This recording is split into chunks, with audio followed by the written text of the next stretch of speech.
What? It's not too bad at all. And I can tell you the people who are here are not even noticing the drizzle or the clouds. The atmosphere is so festive, and that's because this is the final leg of the East 3 Route exhibition. It began in Mozambique, it went down to Swaziland, and it wraps up here in KZN in Richards Bay. It's brought together people from all sectors, travel and tourism, the media space, from business partners, to try and share ideas on how we can expand in this sector of travel and tourism, how we can develop in communities in all the affected routes. So the Seychelles has also become a part of the East 3 route and has contributed from their vast knowledge and wealth of tourism and travel. And also it's a give and take is what I got from this. Now, to tell us a bit more about the tourism and travel part of it, we have from the organization or the group at Claremont is Phili, and then someone who needs no introduction as well, my colleague Kananda, who's going to talk to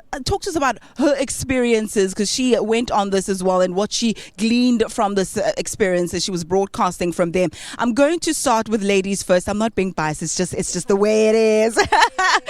What did you take from this? What was your experience? It's an incredible excursion, as they call it. And I think for me, we need to start with the pride that one has when you are called an ambassador of such an initiative. And this is combining Africa to start trading amongst each other and telling the world that we can do it, packaging our stories the best way we know how, and selling what it is that we believe we are. And if we tell our story and we tell it the best way we know how, the world will believe us. And for me, it truly has been an incredible journey. And as you rightfully said, that we've been broadcasting throughout. It's been 6 days, one more day to go, and we're still here. Very excited. Now, the job that we're in has its perks, but it also has a bit of the downside. Today is the downside in that it's a little bit cold and cloudy. But the perks is that, once the show is over, you can go and experience the place where you are, even if it's just for a short bit. What are the most memorable places that you visited and you said, goodness me, when I'm on holiday, I'm coming back here? Talking about holiday, for me it was more about ensuring that wherever we go with the East 3 route, connect the communities. I was fascinated by how you have 50 vehicles in any given country and you have 200 guests, and if the community does not know who these people are and why they're there, it's very difficult for them to connect. But we also as Africans need to get to a point where we have a universal language, because the language barrier is going to be a problem for us to just interact and do business with each other. Just asking for water in Mozambique in Portuguese was a challenge, and I guess for me one of the highlights is we need to start learning each other's languages, and we need to come to a point that we have the 4 different countries establishing this relationship and wanting to trade with each other. What language are we going to use as universal? Food for thought.